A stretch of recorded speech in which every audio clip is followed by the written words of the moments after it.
સેનાનીઓએ આઝાદી માટે આપેલ યોગદાન વિશે વાત કરીશ. હું મારા વાતની શરૂઆત એક દ્રશ્યથી કરું. એ દ્રશ્ય છે ઈસવીસન 1942ની ક્રાંતિની.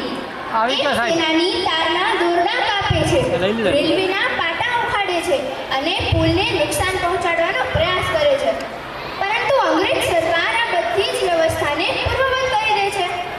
પરંતુ એ વખતે એ સેનાની અને તેની ટીમ એવું નક્કી કરે છે કે આપણે તારના દોરડા જ નહીં, તારના થાંભલા જ કાપી નાખીએ. અને એ નિશ્ચય સાથે એ સેનાની અને તેની ટીમ અનેક તારના થાંભલાઓ કાપી નાખે છે. હિન્દી ફિલ્મ જેવું લાગતું આ દ્રશ્ય એક સત્ય ઘટના છે અને આ ઘટનાના રિયલ હીરો આપણા અમરેલી જિલ્લાના પ્રખર સ્વાતંત્ર્ય સેનાની શ્રી ગુણવંતભાઈ પુરોહિત અને તેમની ટીમ છે. ચાલો હું તમને એક બીજો સવાલ પૂછું. શું તમે મને ખાલી અમરેલી જિલ્લાના 10 સ્વાતંત્ર્ય સેનાનીના નામ આપી શકો? તમે નહીં આપી શકો.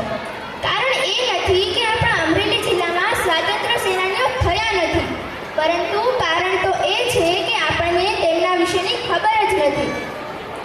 અરે આપણા અમરેલી જિલ્લામાં શ્રી ગુણવંતભાઈ પુરોહિત, જગજીવનભાઈ મહેતા, રતુભાઈ અદાણી, સુમિત્રાબેન ભટ્ટ, જીવરાજભાઈ મહેતા, કવિ હંસરાજ, ઇસ્માઇલભાઈ નાગોરી વગેરે જેવા અનેક સ્વાતંત્ર્ય સેનાનીઓ થઈ ગયા છે. અને આજે હું તમને આવા જ કેટલાક સ્વાતંત્ર્ય સેનાની વિશે વાત કરીશ. કવિ હંસરાજ હરખજી કાનાબાર, જે પ્રજ્ઞાચક્ષુ કવિ હંસ તરીકે ઓળખાયા. તેમના ગીતો એ અંગ્રેજ સરકાર માટે તોપગોળાનું કાર્ય કરતા. ઈસવીસન 1920માં અમદાવાદના માણેક ચોકમાં એક જાહેર સભા યોજાઈ. એ સભામાં કવિ હંસરાજે પોતાનું ગીત પરદેશી ભૂખ્યા ગાવાની જાહેરાત કરી. આ વાતની જાણ થતાં જ અંગ્રેજ સરકારે આ ગીત ગાવા પર પ્રતિબંધ મુકાવી લીધો.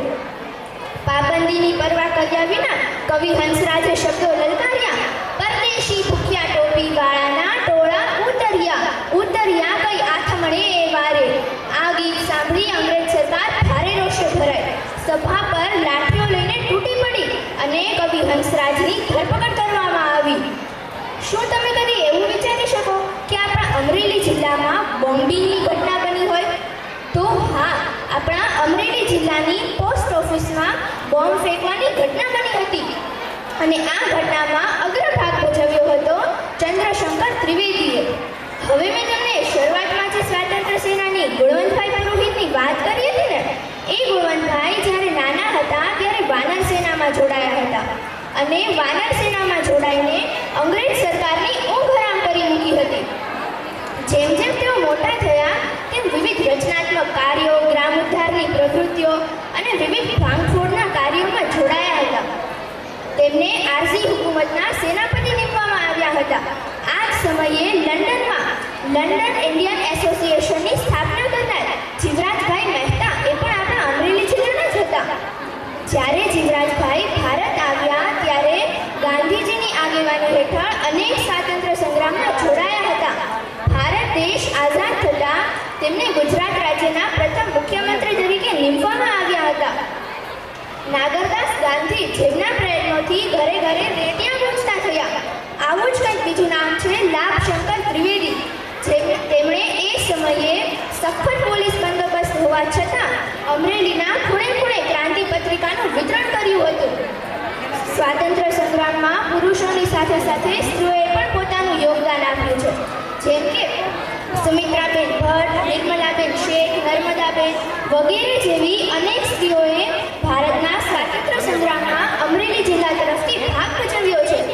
અમરેલી જિલ્લામાં આવા તો કેટલાય સ્વાતંત્ર્ય સેનાનીઓ થઈ ગયા છે, જેમણે પોતાનું ઘર છોડ્યું, પોતાનું કુટુંબ છોડ્યું, ત્યાં પોતાનો અભ્યાસ છોડ્યો, પોતાની નોકરી છોડી અને પોતાની જાતને દેશ સેવામાં સમર્પિત કર્યું છે.